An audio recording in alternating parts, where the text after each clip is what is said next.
আসসালামু আলাইকুম everyone, welcome back to my channel. আশা করছি সবাই ভালো আছেন। বাঁধাকপি দিয়ে খুবই মজার একটি চপ রেসিপি শেয়ার করব। আসছে রমজানে আপনারা চাইলে এইরকম ইউনিক বাঁধাকপির একটি রেসিপি ইফতারের টেবিলে পরিবেশন করতে পারেন। রেসিপি ভালো লাগলে একটি লাইক দিয়ে সম্পূর্ণ ভিডিওটি দেখে নেওয়ার অনুরোধ রইল। চলুন শুরু করে দিই আজকের মূল রেসিপি।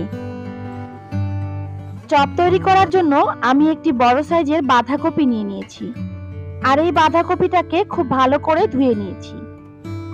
এবার বাঁধাকপি থেকে একটি একটি করে এইরকম পাতা ছাড়িয়ে নিচ্ছি। প্রত্যেকটি পাতা ঠিক এইভাবে করে ছাড়িয়ে নিয়েছি। এবার এই পাতাগুলোকে সেদ্ধ করে নেব। চুলায় একটি প্যান বসিয়ে পর্যাপ্ত পরিমাণ পানি দিয়ে 1 টেবিল চামচ লবণ দিয়ে দিয়েছি। পানিটা একটু গরম হয়ে এসেছে। এবার বাঁধাকপির পাতাগুলো একটি একটি করে দিয়ে দিচ্ছি। খুব বেশি নাড়াচাড়া করার প্রয়োজন নেই, এতে করে পাতাগুলো ভেঙে যেতে পারে। আমি পানির মধ্যে পাতাগুলো দিয়ে প্রায় 2 থেকে 3 মিনিট সময় নিয়ে হাই হিটে জাল করে নিচ্ছি। 2 মিনিট জাল করে নেওয়ার পর পাতাগুলো একদমই নরম সফট হয়ে গেছে। এবার ঢাকনা দিয়ে ঢেকে আরো 2 মিনিট সেদ্ধ করে নিচ্ছি। আরো 2 মিনিট সময় নিয়ে পাতাগুলোকে সেদ্ধ করে নিয়েছি। পাতাটা খুব ভালোভাবে সেদ্ধ হয়ে গেছে, তবে একদমই ছিঁড়ে যায়নি। আলতো হাতে একটু নেড়েচেড়ে একটি একটি করে পাতা তুলে নিচ্ছি।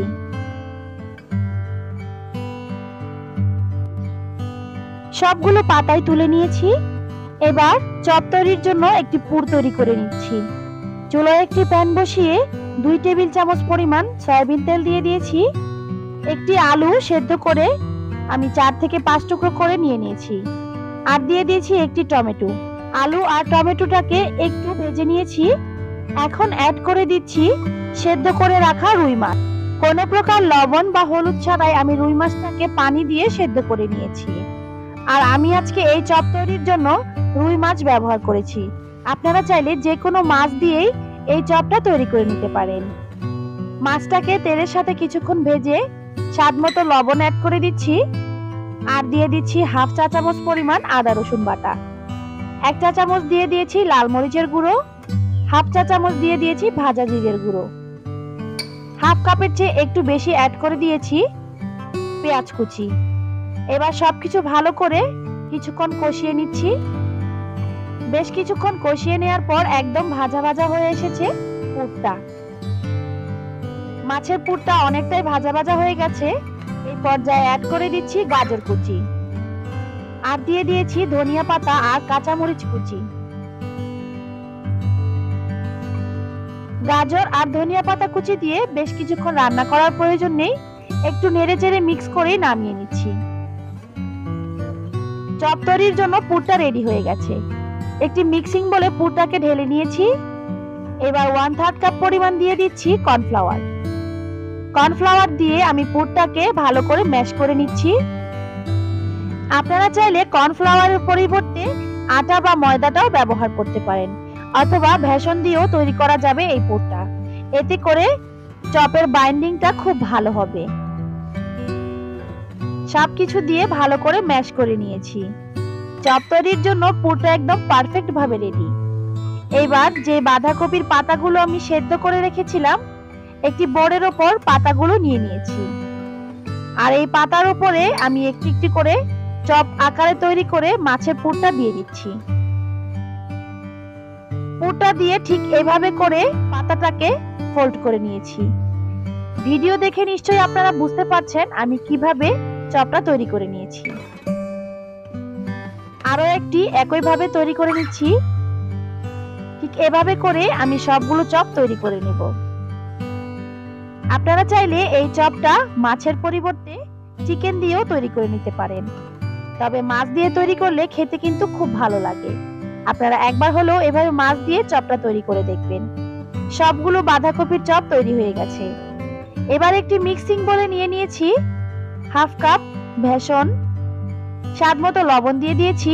এবার পরিমাণ মতো পানি দিয়ে আমি একটি ঘন ব্যাটার তৈরি করে নিচ্ছি। খুব বেশি ঘনও না আবার খুব বেশি পাতলাও না, আমি ঠিক এইরকম কনসিস্টেন্সির একটি ব্যাটার তৈরি করে নিয়েছি।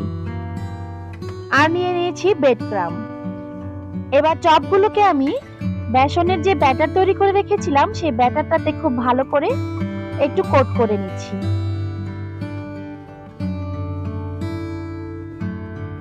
এবার চপটাকে আমি ব্রেড ক্রামের মধ্যে দিয়ে দিচ্ছি। আপনারা চাইলে ব্রেড ক্রাম ছাড়াও শুধু এইভাবেই বেসন দিয়ে কোট করে চপটাকে ভেজে নিতে পারবেন, এতে করেও খেতে খুব ভালো লাগবে। আর ব্রেড ক্রাম ব্যবহার করলে চপটা খুব ক্রিস্পি হবে আর খেতেও খুব ভালো লাগবে। ঠিক একইভাবে আমি সবগুলো চপ তৈরি করে নিয়েছি। আপনারা চাইলে এই পর্যায়ে ফ্রোজেন করেও রাখতে পারেন। এবার আমি চপগুলোকে ভেজে নেব। এর জন্য চুলায় পর্যাপ্ত পরিমাণ তেল আগে থেকে গরম করে নিয়েছি। চুলার আঁচটাকে লো হিটে রেখে এখন একটি একটি করে চপ দিয়ে দিচ্ছি। চুলার আঁচটা হাই হিটে রাখলে ওপর থেকে ব্রেড ক্রামটা পুড়ে যাবে আর ভেতর থেকে চপটা খুব ভালোভাবে মচমচে হবে না। তাই চুলার আঁচটাকে লো হিটে রেখে এই চপটাকে ভেজে নিতে হবে। আমি দুইটা পাশ খুব সুন্দর করে লো হিটে রেখে গোল্ডেন কালার করে ভেজে নিয়েছি। চপটা একদমই মচমচে হয়ে গেছে। এখন আমি চপগুলোকে তুলে নিচ্ছি। আর একইভাবে সবগুলো চপ আমি ভেজে নেব।